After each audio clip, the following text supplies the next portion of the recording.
Assalamualaikum warahmatullahi wabarakatuh. Selamat datang kembali lagi bersama channel Suara Awadah dalam program Ngaji Fikih.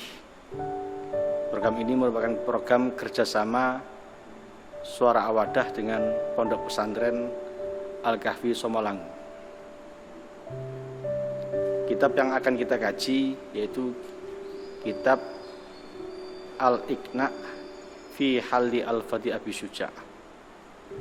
Sebuah kitab yang menurut saya sangat penting untuk kita kaji bersama, karena kitab ini juga termasuk salah satu kitab yang menjadi rujukan.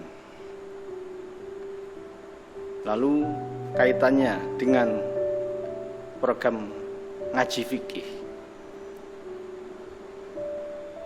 Pertama kita perlu ketahui bersama dulu apa itu fikih. Fikih itu artinya adalah al-ilmu bil ahkam al-amaliyah al-muktasab min adillatiha at-tafsiliyah, yaitu mengetahui hukum-hukum yang biasa kita amalkan, kita ketahui dari dalil-dalilnya, argumen-argumentasinya secara terperinci.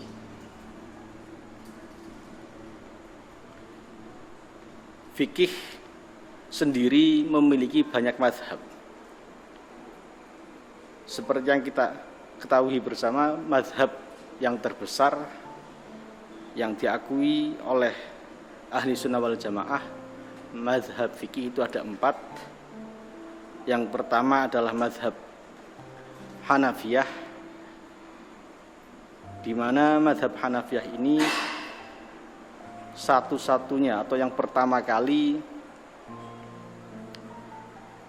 membukukan ilmu fikih. Mazhab Hanafiyah ini itu diketahui secara masyhur mazhab yang diikuti oleh pemikir-pemikir, orangnya cerdas-cerdas. Sedangkan mazhab berikutnya adalah mazhab Malikiyah. Mazhab ini masyhur dengan mazhab yang didominasi oleh ahli hadis karena hafalan sangat kuat. Jadi mazhab yang pertama kali adalah mazhab pemikir, mazhab yang kedua adalah penghafal, yaitu hadis maksudnya. Yang sering diistilahkan oleh kitab-kitab mazhab Hanafiyah adalah madrasah aqliyah, di mana mazhab fikih, aliran fikih yang memiliki ciri khas, yaitu menggunakan metode rasional. Sedangkan mazhab Malikiyah memiliki istilah madrasah naqliyah, yang artinya adalah satu mazhab yang memiliki konsep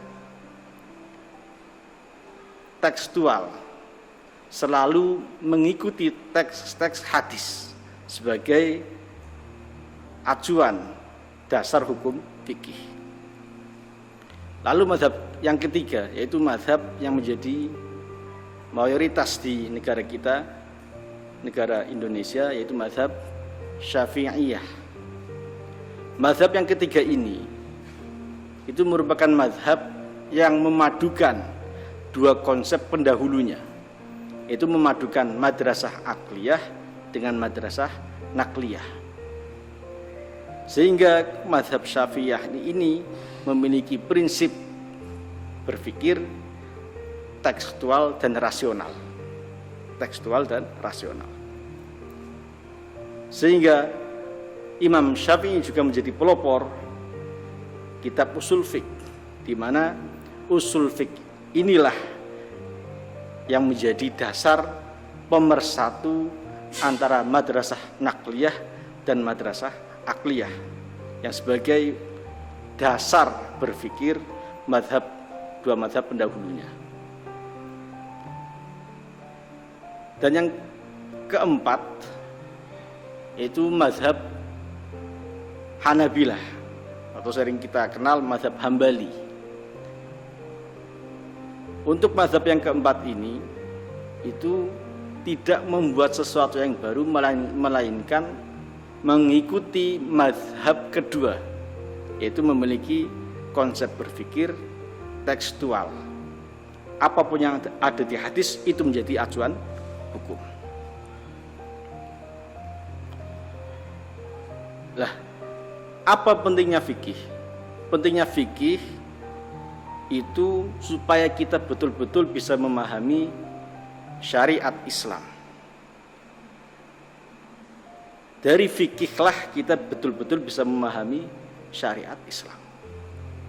Lalu apa itu syariat Islam? Syariat Islam itu adalah ma syara'ahullah ala lisani rasulihi minal ahkam wal qawaid wan nizam lima solehil anam. Segala sesuatu, baik bentuknya hukum, kaidah atau aturan-aturan yang telah dilegalisir oleh Allah Subhanahu wa taala melalui pelantara Rasulnya yang disampaikan pada semua umatnya.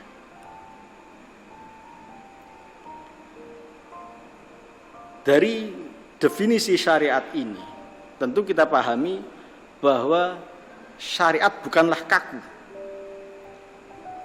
tidak kolot, tidak radikal. Karena tujuan dari syariat tidak lain tidak bukan itu untuk kemaslahatan manusia.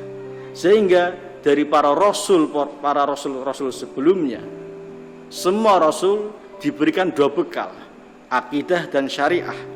Akidah sama semua, tapi syariah selalu berbeda-beda satu rasul dengan yang lainnya. Karena apa?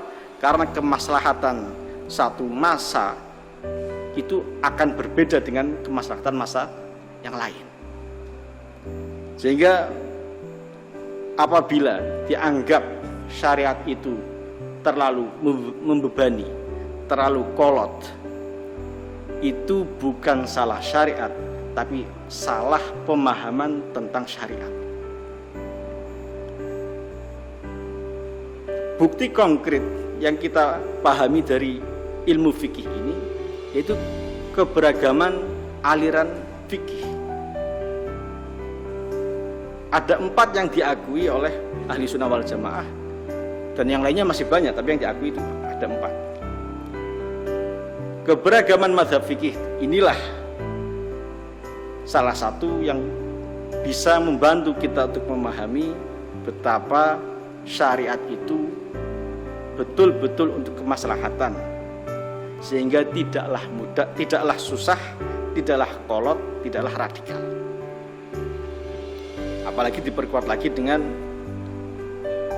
dawuhnya Gusti Allah, yuridu Allah bikumul usra wala yuridu bikumul usra.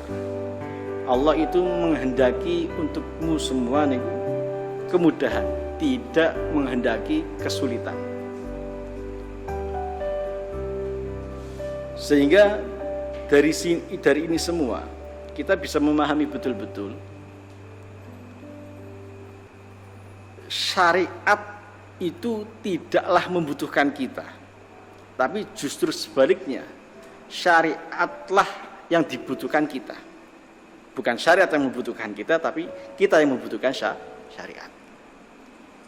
Untuk apa? Untuk menjaga stabilitas sosial.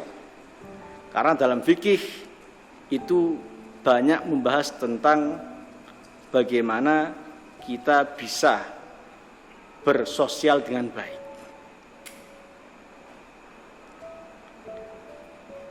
Ada satu dawuh juga yang mengatakan al-haqqu bila nidhamin yaghlibuhu al-batilu binidhamin. Satu kebenaran yang tidak terorganisir, yang tidak teratur, itu akan kalah oleh sebuah kebatilan, ketidakbenaran tapi yang teratur dan terorganisir. Sehingga kita bisa paham betul kebutuhan kita akan sebuah aturan yang bersih, itu betul-betul mutlak. Semua lintas agama, semua lintas etnis, semua manusia itu membutuhkan aturan. Dan kita sebagai orang Islam diberikan satu aturan yang sangat bagus yang bernama syariah. Lalu bagaimana stigma syariat itu memperberat, membuat radikal? Ini kesalahan yang sangat total. Tidaklah benar. Karena syariat betul-betul sangat fleksibel, mengikuti kebaikan manusia, tidak memaksakan manusia. Maka dalam prinsip syariat itu tidak bisa melanggar taklifuma la yutaq. Artinya menuntut, mewajibkan sesuatu yang tidak dimampuinya. Tidak mungkin di dalam syariat Islam ada tuntutan, kewajiban yang tidak mampu untuk dilaksanakan. Tidak mungkin ada. Seperti sejarah yang sudah kita ketahui bersama, Nabi Muhammad SAW sering mendapatkan pertanyaan-pertanyaan yang agak unik dari para sahabat-sahabat yang baru mengikuti syariat Islam. Ada satu tokoh sahabat namanya Abu Dzar al-Ghifari.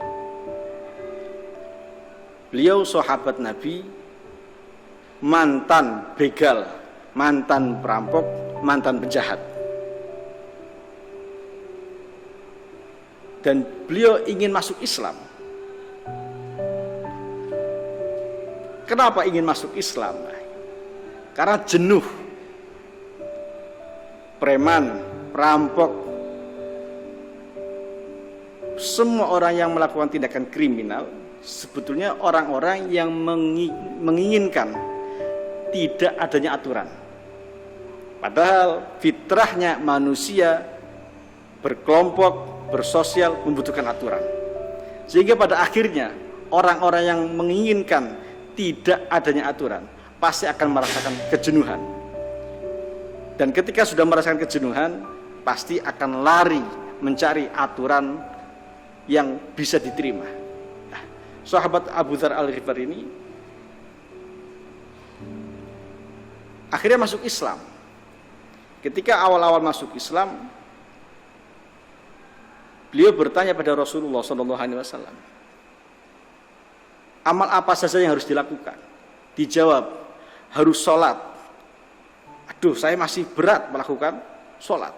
Ya saya usahakan semaksimal mungkin. Yang lain yang lebih ringan. Puasa, waduh, berat juga, tapi saya usahakan sebisa mungkin. Saya mau nyari yang mudah.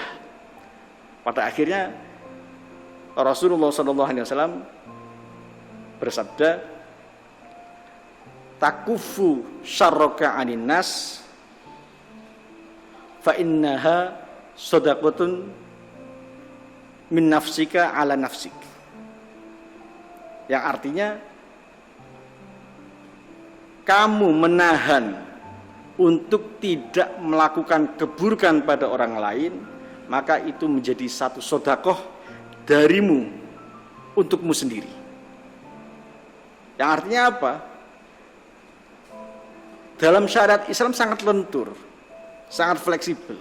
Ketika orang masih awal mula masuk Islam, belum bisa melakoni kewajiban-kewajiban, bukan berarti dia tidak bisa beribadah sama sekali. Langsung dilaknat, enggak. Nabi punya solusi. Ada ibadah yang mudah untuk dilakukan, yaitu cukup tidak menyakiti orang lain, itu menjadi ibadah sedekah untuknya, darinya, untuknya sendiri. Ini bukti konkret kalau syariat betul-betul mengikuti kemaslahatan manusia, tidak kaku, tidak radikal, tidak kolot. Maka mari kita sama-sama kaji bersama, memahami fikih secara baik, supaya kita juga betul-betul bisa memahami syariat Islam secara utuh, secara baik juga. Dan bagi pemirsa yang ingin mengikuti pengajian ini, dipersilahkan untuk meng-subscribe channel Suara Awahdah yang sedang bekerja sama dengan Pondok Pesantren Al-Kahfi Somalangu, untuk lebih memahami bahwa syariat itu sangat fleksibel. Syariat Islam sangat fleksibel dan juga sangat relevan untuk kita di zaman sekarang ini dan yang akan datang. Pada dasarnya, hukum-hukum yang ada di fikih itu terangkum pada 5 kaidah fikih. Yang pertama yaitu al-umuru bil maqasid. Ini kaidah atau kaidah yang pertama dalam kaidah fikih. Apa artinya? Segala sesuatu itu tergantung tujuannya atau niatnya. Dan kaidah yang kedua,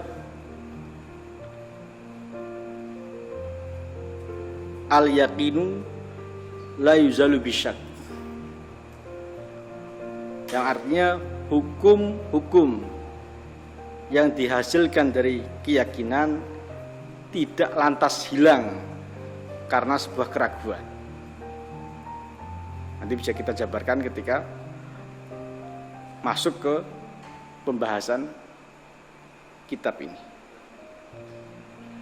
Lalu kaidah yang ketiga adalah al-masyaqqatu tajlibut taisir. Sebuah keadaan yang mendesak, keadaan sulit, keadaan susah, itu akan menarik hukum yang mudah.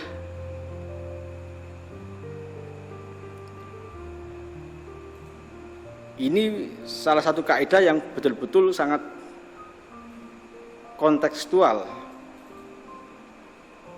Dalam hal ini menjelaskan betapa mudahnya syariat Islam, betapa relevannya syariat Islam. Saya contohkan sedikit. Dalam fikih dijelaskan orang yang bepergian jauh, yang sekiranya bisa menimbulkan kemasyakotan atau kesusahan atau kesulitan ketika menghasilkan kondisi-kondisi yang seperti ini, yang tadinya wajib puasa semisal, maka menjadi tidak wajib. Artinya boleh untuk tidak berpuasa dan diganti di hari yang lain ketika kondisinya memungkinkan.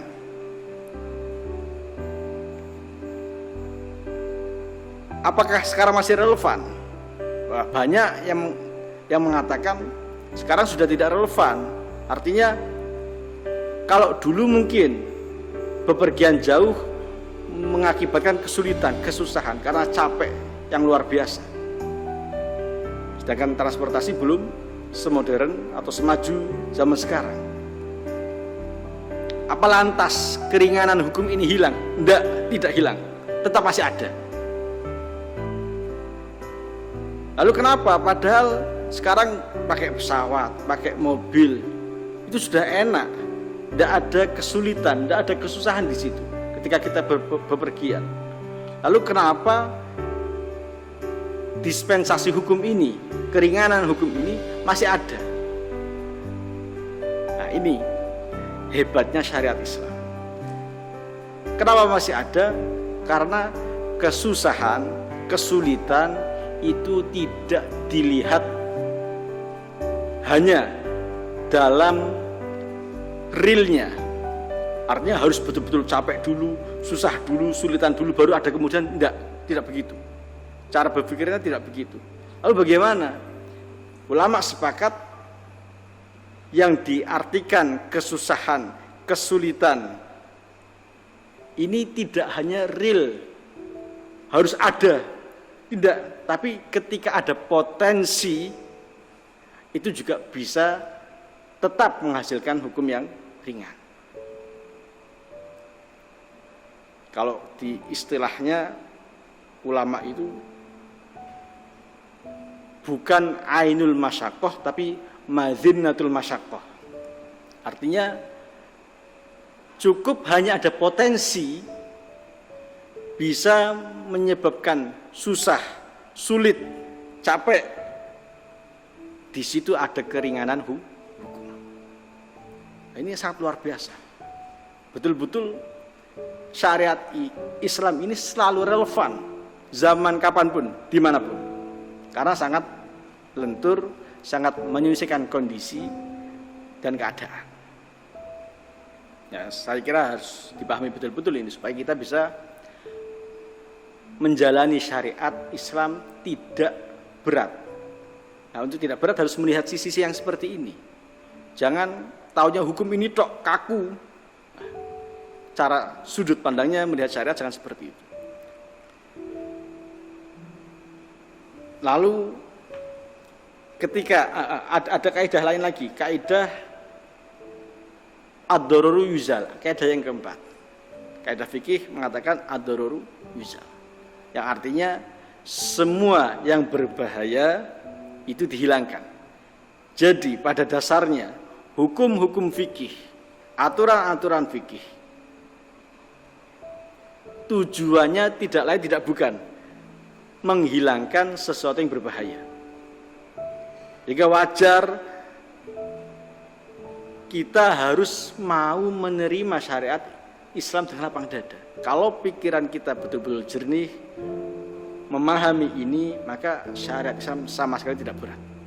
Karena hakikatnya secara substansi diberlakukannya syariat Islam itu untuk menghilangkan semua yang berbahaya. Ya akhirnya tidak boleh kita minuman keras dan sebagainya. Yang apapun itu yang membahayakan atau merugikan. Lalu kaidah yang kelima.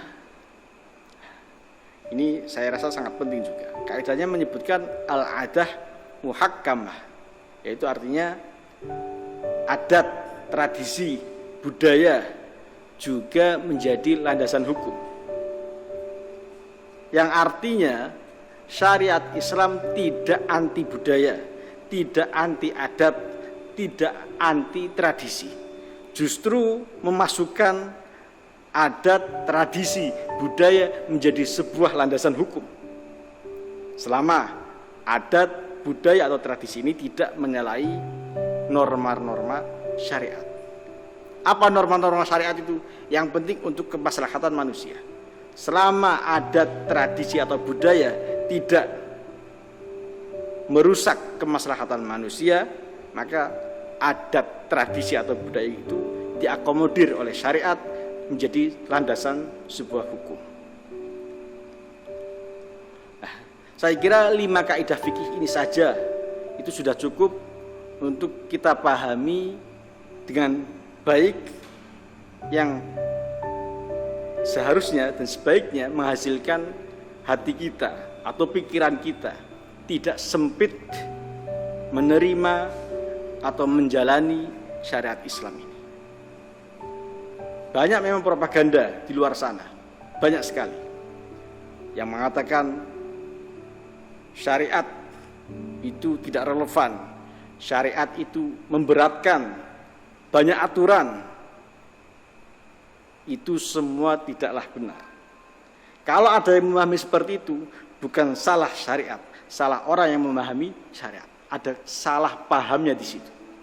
Karena apa? Karena kalau betul-betul paham secara mendetail, secara mendalam, maka akan menemukan hakikat kelenturan, kelembutan syariat Islam itu sendiri. Jadi 5 kaidah ini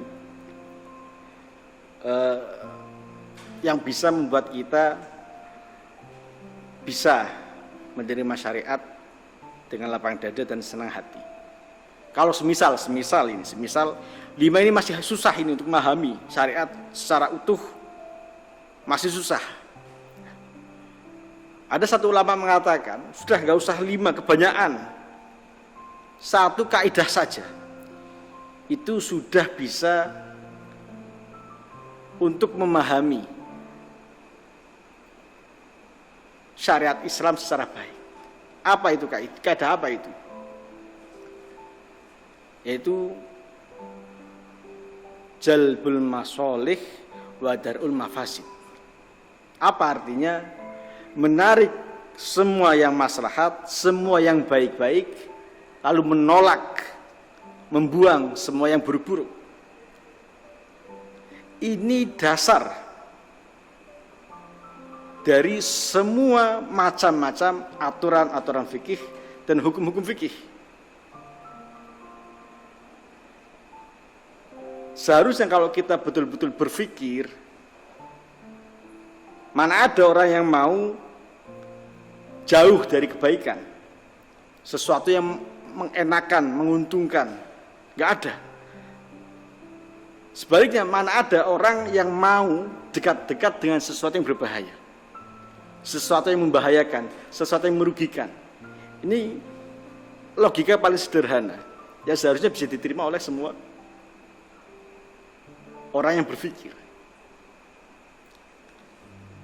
Ketika demikian, kita paham betul aturan-aturan yang berlaku dalam syariat Islam murni untuk menghasilkan sebanyak-banyaknya kebaikan, sebanyak-banyaknya, dari manapun kebaikan itu, dan membuang, menjauhkan apapun bentuk keburukan dan dari manapun.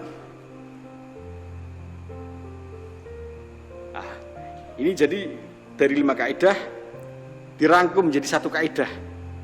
Lalu ulama bilang lagi, kalau satu kaidah untuk memahami tetap susah, sudah setengah dari kaidah yang ini itu juga cukup mewakili untuk memahami syariat Islam, hukum-hukum fikih secara baik dan secara benar. Lalu yang mana? Yaitu tinggal pilih yang menarik semua jenis maslahat, semua jenis kebaikan, atau yang separuhnya lagi, yaitu menolak, menjauhkan semua yang membahayakan dan merugikan. Jadi cukup setengah kaidah, kata ulama seperti itu. Kalau yang 1 itu masih berat untuk dipahami. Nah, intinya, monggo ayo bersama-sama kita memahami syariat secara utuh, secara baik, melalui kitab-kitab fikih. Supaya apa? Supaya tidak lagi ada pemahaman yang salah, yang akhirnya mengakibatkan tindakan radikal atau tindakan menyalahkan orang lain, atau tindakan apapun itu yang justru malah bisa merusak Islam itu sendiri. Karena jujur zaman-zaman ini itu banyak sekali orang yang belum memahami syariat secara utuh, secara baik, secara sempurna, lalu merasa puas diri, lalu melakukan apapun yang dia ketahui, padahal masih sedikit, sehingga sedikit-sedikit tersinggung, sedikit-sedikit menyalahkan orang, sedikit-sedikit melakukan sesuatu yang radikal. Kita harus menghindari semua ini dengan cara apa? Kita ikhtiar. Ayo bersama-sama, kita kaji bersama, kita pahami bersama-sama. Kalau nanti sebesar ada yang kurang paham, bisa ditanyakan langsung. Kalau yang sudah paham, yuk silahkan diamalkan sebaik-baiknya. Untuk menyempurnakan pembukaan program ngaji fikih ini, sebagai penyempurna, sedikit saya memberikan penjelasan tentang syariat. Tambahan saja bahwa seperti yang kita telah ketahui, syariat adalah segala bentuk hukum, aturan, kaidah yang telah dilegalisir oleh Allah Subhanahu wa taala melalui para utusannya, disampaikan oleh pada semua umatnya. Ketika kita hanya mengetahuinya saja, mengetahui aturan-aturan, hukum-hukum dan kaidah-kaidahnya saja, maka ini belumlah purna, belum selesai, belum maksimal, belum ada buahnya. Untuk supaya purna, supaya menghasilkan dan supaya berbuah, saya harap apapun yang telah kita sama-sama ketahui tentang syariat Islam, baik aturan-aturan, hukum-hukum atau kaidah-kaidah, saya harapkan ayo kita sama-sama mengerjakannya, mengamalkannya. Karena apa? Ilmu tanpa amal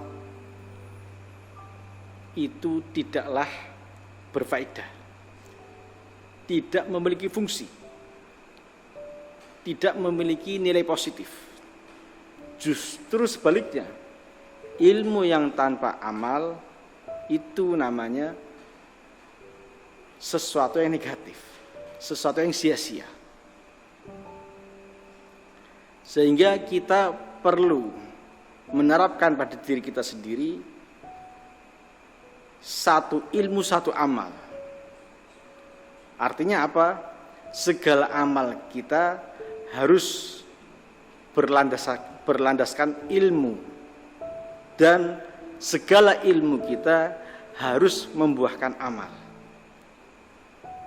Dengan demikian, kalau kita sudah bisa menerapkan itu kita bukan hanya bersyariat, tapi bertarikat. Karena apa? Kalau menurut